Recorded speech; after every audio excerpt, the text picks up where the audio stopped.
Alina Kids.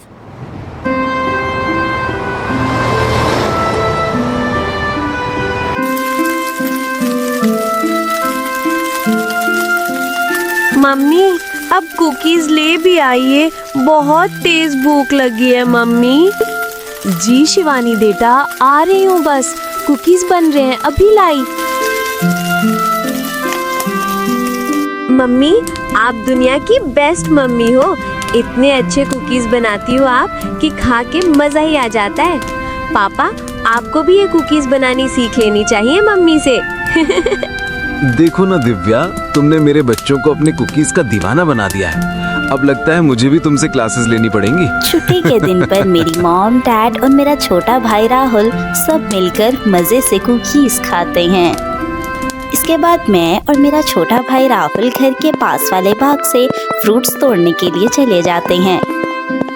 हम दोनों मस्ती करते करते और भागते हुए बाग तक जाते हैं।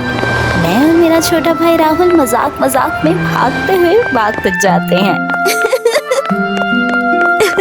जब हम बाग में पहुंचते हैं तो देखते हैं कि हर तरफ पर ढेरों फ्रूट्स लगे हैं। ये देखकर हम बहुत खुश हो जाते हैं। इतने सारे फ्रूट्स देखकर मैं भी अपनी पूरी टोकरी भर लेती हूँ। राहुल, आज तो मैंने पूरी टोकरी भर ली है। मम्मी को कितने ज्यादा पसंद है ना ये सारे फ्रूट्स। आज घर जाकर सब मिलकर खाएंगे। अरे राहुल, ये सब लोग भाग क्यों रहे हैं? पता नहीं, लगता है कोई बड़ी समस्या हुई है। रुको, मैं किसी से पूछता हूँ। अरे रुकिए रुकिए, यहाँ सब लोगों को क्या हुआ है? इस तरह सब लोग भाग क्यों रहे हैं? बच्चों, तुम लोग उस तरफ मत जाना, यहाँ से ही वापस चले जाओ। वहाँ पर एक घर को आग लग गई है। सुना है कि घर में एक आदमी और एक औरत भी थे, और लोग तो कह रहे हैं कि वो दोनों भी उस घर के साथ ही जल गए हैं। क्या कहा आपने? आग लग गई है? मगर वहाँ सुनकर मेरे और राहुल के पैरों तले जमीन ही निकल जाती है। मैं और राहुल दौड़कर अपने घर की ओर जाते हैं। हम दोनों देखते हैं कि वो किसी और का घर नहीं बल्कि हम दोनों का ही घर होता है, जिसको अब बुरी तरह से आग लग चुकी होती है। ओए बच्चों, तुम दोनों पागल तो नहीं हो? यहाँ पर आग के इतना पास क्यों खड़े हो? चलो यहाँ से चले जाओ तुम दोनों को। अगर आग लग गई तो क्या होगा बताओ? अंकल, मेरी मम्मी, मेरे दादी घर में थे। ये हमारा घर ही है। अंकल प्लीज बताइए, मॉम डैड कहाँ हैं? अच्छा, तो वो तुम दोनों के मॉम डैड थे? का क्या मतलब है अंकल? जल्दी बताइए अंकल, क्या हुआ है उनको? क्या अभी भी वो घर के अंदर ही हैं? वो बेटा, तुम्हारे मॉम डैड अब तुम इस दुनिया से जा चुके हैं। वो दोनों आग की लपटे में आ गए थे। क्या? ये क्या कह रहे हैं आप अंकल? बस ऐसा कैसे हो इस सकता दिन है? के बाद से मेरी और राहुल की जिंदगी में एक बहुत बड़ा इम्तिहान शुरू हो गया।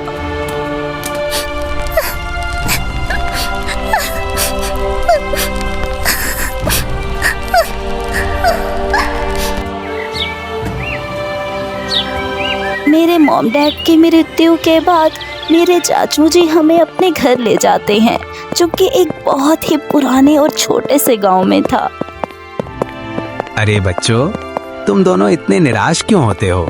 देखो, मुझे पता है कि अब तुम दोनों को शहर में रहने की आदत हो गई है, मगर हमारा पिंड भी किसी शहर से कम नहीं है। हाँ, हमारा घर थोड़ा छोटा है और कच्चा भी बना हुआ है, मगर वहाँ पर हर चीज़ मौजूद है।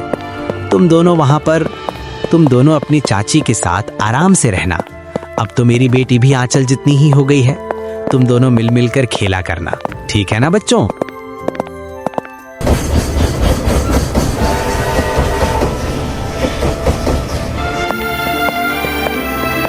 ये लो प्यारे बच्चों, मेरा घर आ गया। तुम्हारी चाची भी तुम लोगों का इंतजार ही कर रही होंगी। ये लो प्यारे बच्चों, मेरा घर आ गया। तुम्हारी चाची भी तुम लोगों का इंतजार ही कर रही होंगी। वो घर बहुत ही छोटा और मिट्टी का बना हुआ था। वहाँ पर मेरे चाचा चाची और उनकी छोटी बेटी शिवानी रहते थे। अब पता नहीं हमारा क्या बनेगा। हमारा खुद का गुजारा इतना मुश्किल से होता था, अब ये पवन के भाई के बच्चों को मैं कैसे पालूंगी? अगर नहीं था कोई उनको पालने के लिए तो किसी यतीम खाने में छोड़ आते उनको। अब इन दोनों बच्चों का बोझ भी मुझे ही उठाना पड़ेगा। शिवानी, तुम्हारा घर कितना ज्यादा छोटा है। तुम्हें पता है, जब हम वहाँ शहर में होते थे ना, तब हमारा घर बहुत ही बड़ा और खूबसूरत था। और तुम्हें पता है, मैं और राहुल हर रोज शहर के पास वाले बाग से फ्रूट्स तोड़कर घर ले जाया करते थे। बहुत ही मजा आता था मॉम डैड के साथ बैठकर फ्रूट्स खाने का। हाँ तो चले जाओ ना यहाँ से। अगर इतना ही बुरा है और छोटा है मेरा घर तो यहाँ आए क्यों हो? चले क्यों नहीं जाते? बोलो। अच्छा ठीक है शिवानी, तुम इतना गुस्सा क्यों कर रही हो? शांत हो जाओ। बच्चों, इधर आकर खाना खा लो। चाची, ये खाएंगे, मगर इन रोटियों में से तो अजीब सी बदबू आ रही है। जो तुम दोनों को दिया है ना, चुप करके खा लो। अब मैं अपनी बची शिवानी का खाना तो तुम दोनों को तो नहीं खिला सकती हूँ ना। और नेहा, मेरी बात कान खोल कर सुन लो। ये रोटियां खा लो और उसके बाद आज से हर रोज तुम ही जाया करोगी कुएं पर और वहाँ से हर रोज पानी भरकर लाया करोगी, समझी ना तुम? और राहुल, तुम जाकर बाड़े में गाय का गोबर साफ किया करोगे, मेरे समझे ना तुम दोनों? बहुत दयालु इंसान थे, मगर मेरी चाची हर वक्त हम दोनों पर बहुत गुस्सा करती रहती थी। बहुत मुश्किल काम हमें करने के लिए दे देती थी। उफ, खुदाया, ये और कितना उसके भारी बाद मटका से है। हर रोज मुझे ही कुएं पर जाकर पानी भरकर लाना पड़ता था।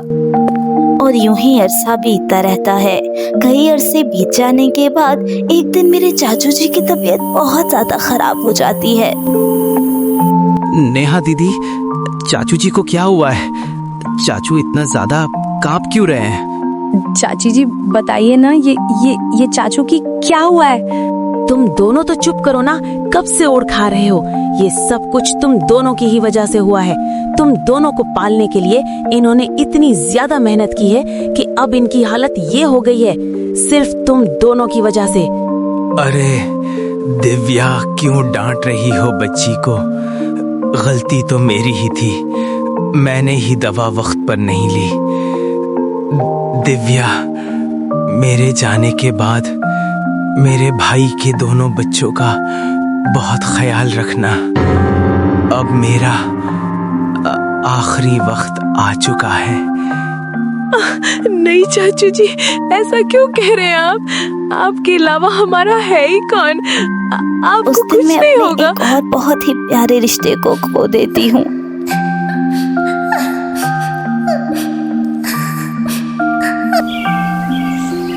और उसके बाद से चाची जी और शिवानी मुझे और राहुल को ही उनकी मौत का जिम्मेदार समझने लगे थे। चाची जी, शिवानी, आप दोनों ने सुबह से कुछ नहीं खाया, कुछ तो खा लीजिए प्लीज, थोड़ा सा। बकवास बंद करो अपनी। सिर्फ तुम्हारी वजह से और तुम्हारे भाई के वजह से मेरा पति इस दुनिया से चला गया है। सारी जिंदगी तुम दोनों बहन भाइयों को पालते पालते वो खुद बीमार हो गए। हाँ नेहा, माँ जी सही कह रही है, सिर्फ तुम दोनों भाई बहन ही मेरा पिता की मौत के जिम्मेदार। चाचू के चले जाने के बाद हमारी चाची जी और शिवानी का रवैया हमारे साथ और बुरा होता चला गया। उसी दिन अचानक रात के समय राहुल की तबीयत बहुत ज्यादा खराब हो जाती है। राहुल, क्या हुआ है तुम्हें? अचानक इतना तेज बुखार तुम्हें कैसे हो गया है? नेहा दीदी, तुम फिक्र मत करो, मैं ठीक हो जाऊंगा। कैसे ठीक हो जाओगे तुम? अपना मुंह देखो, कैसे बुखार से लाल हो रहा है। ओए लड़की, यहाँ ऐसे क्यों बैठी है? और इस राहुल को क्या हुआ है? चाची जी, पता नहीं अचानक बहुत तेज बुखार हो गया है। चाची जी, आपको खुदा का वास्ता है, राहुल को कुछ खाने के लिए दे दे, वरना राहुल मर जाएगा। ये बहुत ही बीमार है। ओए लड़की, कान खोल के सुन ले, कुछ नहीं खाने के लिए और ना ही कुछ मिलेगा। अगर ये मरता है तो मर जाए, मेरा इससे कोई वास्ता नहीं है। उस दिन मैं अपने भाई की जान बचाने के लिए अपनी चाची से एक रोटी की भीख मांगती हूँ, मगर मेरी चाची को मेरे भाई की शक्ल देखकर जरा दया नहीं आती। और अगले दिन ही बहुत बड़े शहर से शिवानी का रिश्ता आता है। हमें आपकी बेटी पसंद है और हमें आपकी गरीबी या छोटे घर से भी कोई प्रॉब्लम नहीं है, क्योंकि हमारे ख्याल में घर से ज्यादा घर में रहने वालों की वैल्यू होती है। जी जी जी, ये तो आपने बिल्कुल ठीक कहा। मेरी बेटी घर का भी सारा काम कर लेती है, बहुत ही संस्कारी है मेरी बेटी। अरे वाह। चाची, मैं पानी भर कर ले आई हूँ। अब मुझे बताइए कि खाने में क्या पकाऊं? ये तो बहुत ही प्यारी बच्ची है। आपने हमें इस बच्ची से पहले इंट्रोड्यूस क्यों नहीं करवाया? नहीं नहीं भाई साहब, ये मेरी बेटी नहीं है। ये तो बस ऐसे ही घर में काम वगैरह के लिए रखी हुई है और इससे ज्यादा कुछ नहीं। पर मॉम डैड, मुझे ये वाली लड़की ज्यादा पसंद है। मैं इसी से शादी करना चाहता हूँ। पर हमें ये बच्चे ज्यादा पसंद है। अगर आप हमें इस बच्चे का रिश्ता दे दें तो ज्यादा अच्छा होगा। आप क्या कहती हैं इस बारे में? मेरा गोरा रंग और बड़ी बड़ी आंखें देखकर अंकल आंटी शिवानी को छोड़कर चाची से मेरे रिश्ते की बात करनी शुरू कर देते हैं। अरे नहीं, ये तो मुझसे बहुत बड़ी गलती हो गई। अब तो चाची जी मुझे छोड़ेंगी ही नहीं। अब मुझे देखने के बाद तो शिवानी का रिश्ता नहीं लेके जाएंगे। ये तो बाहर राहुल गिरा पड़ा है। अरे नहीं, राहुल को क्या हुआ है? राहुल राहुल राहुल, तुम्हें क्या हो गया है? तुम यहाँ पर ऐसे क्यों गिरे पड़े हो? खुदा का वास्ता है राहुल, तुम अपनी आंखें तो खोलो। तुम्हारे अलावा मेरा है ही कौन राहुल? जब मैं राहुल को हिलाकर सीधा करती हूँ और उसके दिल पर हाथ रखकर उसकी सांस देखती हूँ तो मुझे मालूम होता है कि मैं अपना भाई भी खो चुकी हूँ। अरे नहीं, इसकी सांसें ही नहीं चल रही है। राहुल राहुल, तुम भी मुझे अकेला छोड़ के चले गए।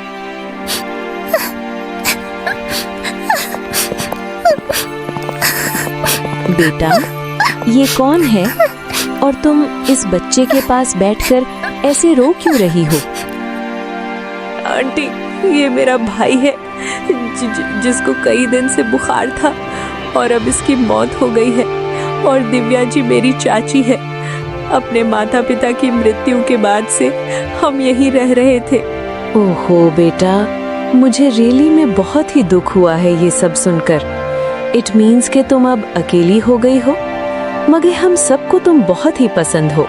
मैं अपने बेटे की शादी तुमसे करवाना चाहती हूँ। Are you agree?